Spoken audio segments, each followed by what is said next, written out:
Assalamu alaikum and welcome to Nexus Academy. This video is about nutrition in plants, worksheet number 6 और यहाँ पे हम इसका second part discuss करेंगे।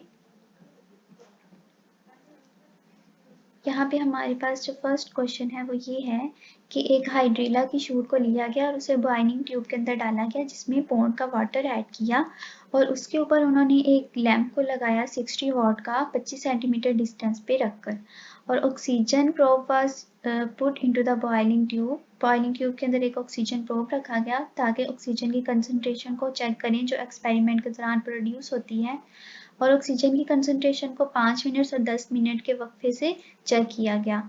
The experiment was then repeated using the same hydrilla in the same boiling tube, but the lamp placed 5 centimeter away from the boiling tube. यहाँ पे उसके बाद उन्होंने दूसरा एक्सपेरिमेंट जब लगाया तो उसमें उन्होंने बॉइलिंग ट्यूब के से जो लैम्प का डिस्टेंस है वो 5 सेंटीमीटर रखा। मतलब यहाँ पे हम डिस्टेंस को चेक कर रहे हैं, डिस्टेंस का इफेक्ट चेक कर रहे हैं, लाइट का इफेक्ट चेक कर रहे हैं बेसिकली कि लाइट इंटेंसिटी अगर हम करीब के रखते हैं लैम्प को एक्सपेरिमेंट के तो लाइट की इंटेंसिटी ज़्यादा होगी और अगर हम दूर रखते हैं लैम्प को एक्सपेरिमेंट से तो लाइट की इंटेंसिटी कम होगी। तो यहाँ पे हम लाइट की इंटेंसिटी का इफेक्ट चेक कर रहे हैं फोटोसिंथेसिस पे, प्लांट पे और ऑक्सीजन की प्रोडक्शन पे। तो यहाँ पे हमें ये रिजल्ट्स मिलते हैं कि डिस्टेंस लैम्प का जब हमने 25 पर रखा तो ऑक्सीजन की कंसनट्रेशन 60 थी और ऑक्सीजन कंसंट्रेशन 10 मिनट्स पर 65 थी। बनिस्बत जब हमने 5 सेंटीमीटर डिस्टेंस पे लैम्प को रखा तो ऑक्सीजन की कंसंट्रेशन 64 थी और 10 मिनट्स बाद 84 थी। मतलब ऑक्सीजन ज़्यादा कंसंट्रेशन पे हमें सेकंड पॉइंट में मिल रही है जब हमने लैम्प का डिस्टेंस कम रखा। तो यहाँ पे उन्होंने हमसे पूछा है कि एक्सपेरिमेंट का सेटअप आप ड्रॉ करें। तो जैसा कि उन्होंने यहाँ पे ऊपर बताया है कि हाइड्रीला को उन्होंने बॉइलिंग ट्यूब के अंदर रखा हुआ है और बॉइलिंग ट्यूब को एक वाटर बाथ में रखा है ताकि उसका टेम्परेचर कांस्टेंट रहे। याद रहे कि जब हम एक चीज़ को वेरी करते हैं तो बाकी की चीज़ों को कांस्टेंट रखते हैं।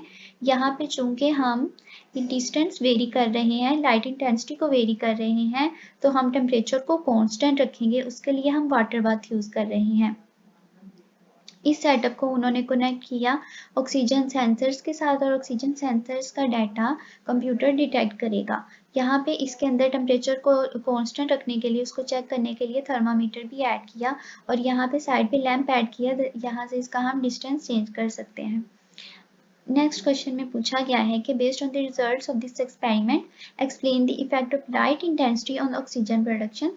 तो यहाँ पे हमें रिजल्ट से साफ वाज़ेह है कि लाइट इंटेंसिटी जब हमारे पास कम थी, जब डिस्टेंस ज़्यादा था, लाइट इंटेंसिटी कम थी और लेस ऑक्सीजन प्रोड्यूस हो रही थी, मतलब लेस फोटोसिंथेसिस हो रही थी। इसके बरअक्स जब हमने डिस्टेंस को कम किया, मतलब लाइट इंटेंसिटी हमने बढ़ा दी, तो लाइट इंटेंसिटी बढ़ने की वजह से फोटोसिंथेसिस का प्रोसेस भी इंक्रीज हुआ और ऑक्सीजन प्रोडक्शन भी ज़्यादा हो गई। तो यहाँ पे इसका आंसर यही बनता है। नेक्स्ट क्वेश्चन है what process are we trying to investigate when we measure the oxygen concentration in this experiment. तो हम यहाँ पे कौन सा प्रोसेस हम देख रहे हैं ऑक्सीजन की कंसंट्रेशन को मेजर करते हुए। यहाँ पे हम फोटोसिंथेसिस का प्रोसेस देख रहे हैं कि जब हम लाइट दे रहे हैं, टेम्परेचर दे रहे हैं और वाटर दे रहे हैं तो प्लांट फोटोसिंथेसिस करेगा और वो ऑक्सीजन प्रोड्यूस करेगा। तो इस ऑक्सीजन की कंसंट्रेशन को चेक करके हम ये अंदाज़ा कर रहे हैं कि जितनी ऑक्सीजन प्रोड्यूस हो रही है उतनी ज़्यादा फोटोसिंथेसिस हो रही है। Next question है why is the measurement of oxygen concentration considered an inaccurate measurement of the rate of the process stated in। तो यहाँ पे पूछा गया है कि ऑक्सीजन की कंसंट्रेशन एक inaccurate measurement क्यों है इस प्रोसेस के रेट का। तो वो इसलिए क्योंकि जो प्लांट जहाँ पे जो हम ऑक्सीजन को डिटेक्ट कर रहे हैं वो ऑक्सीजन पूरी ऑक्सीजन नहीं है, उसमें से कुछ वॉल्यूम ऑफ ऑक्सीजन प्लांट खुद भी इस्तेमाल कर रहा है रेस्पिरेशन के लिए। तो हमें एग्जैक्ट ऑक्सीजन की कंसंट्रेशन हमें नहीं मिल रही, तो इसलिए ऑक्सीजन को मेजर करना एक इनएक्यूरेट मेजरमेंट है। ये ऑक्सीजन को मेजर करके ये अंदाज़ा लगाना कि फोटोसिंथेसिस कम है या ज़्यादा, ये बिल्कुल पूरी तरह से एक एक्यूरेट मेजरमेंट नहीं है। नेक्स्ट क्वेश्चन है, state one experimental condition that should be kept constant during this experiment, describe how this condition can be kept constant. तो यहाँ पे पूछा गया है कि इस एक्सपेरिमेंट में हम कौन सी कंडीशन को कांस्टेंट रख सकते हैं। तो यहाँ पे हम टेम्परेचर के अलावा, जैसे हमने यहाँ पे टेम्परेचर को कांस्टेंट रखा था वाटर बाथ के जरिए, तो इसके अलावा हम कार्बन डाइऑक्साइड की कंसंट्रेशन को कांस्टेंट रख सकते हैं। उसके लिए हम इसमें एक केमिकल डाल दें अगर वाटर में, सोडियम हाइड्रोजन कार्बोनेट, तो उससे हमें पता होगा कि हमने कितना कार्बन डाइऑक्साइड प्लांट को दिया है।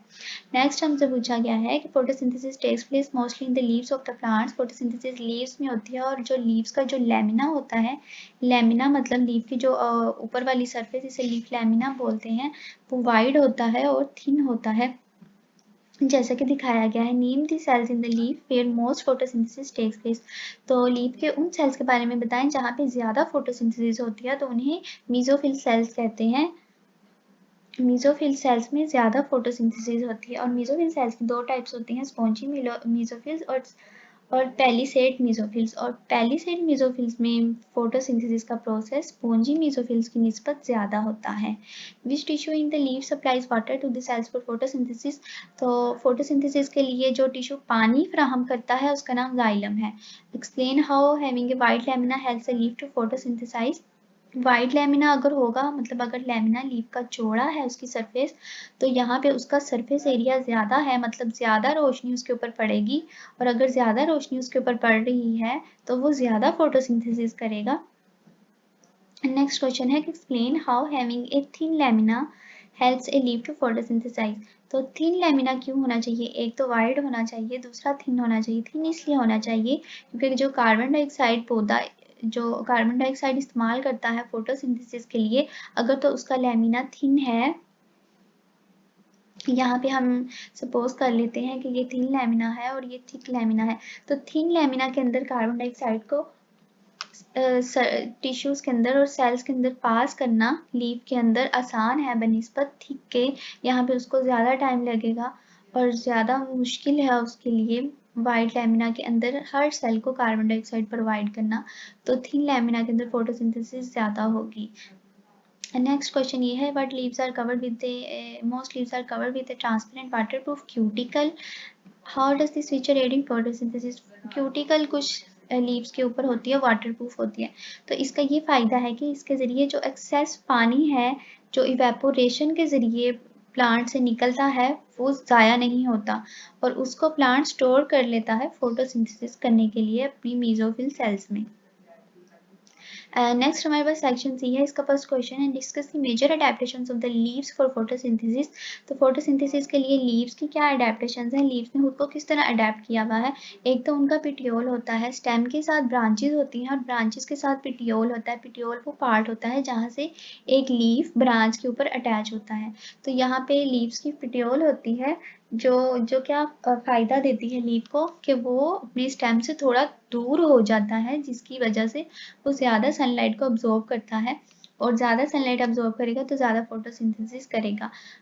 तो उसके अलावा लीफ का जो लैमिना है वाइड होता है, जिसकी वजह से ज़्यादा कार्बन डाइऑक्साइड वो अपने अंदर लेकर जा सकता है। वाइड लैमिना की वजह से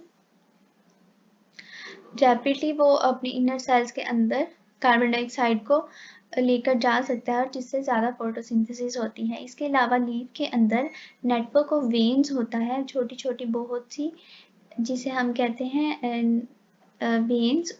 उस लीफ के अंदर बहुत छोटी छोटी वेन्स का एक नेटवर्क होता है जो वास्कुलर टिश्यूज होते हैं, जैसे कि जाइलम और फ्लोएम। जाइलम का ये काम है कि वो पानी को और मिनरल्स को डीप सेल्स के अंदर लेकर जाती है, और फ्लोएम का ये काम है कि ये शुगर को लीफ से दूसरे प्लांट के पार्ट्स में लेकर जाता है।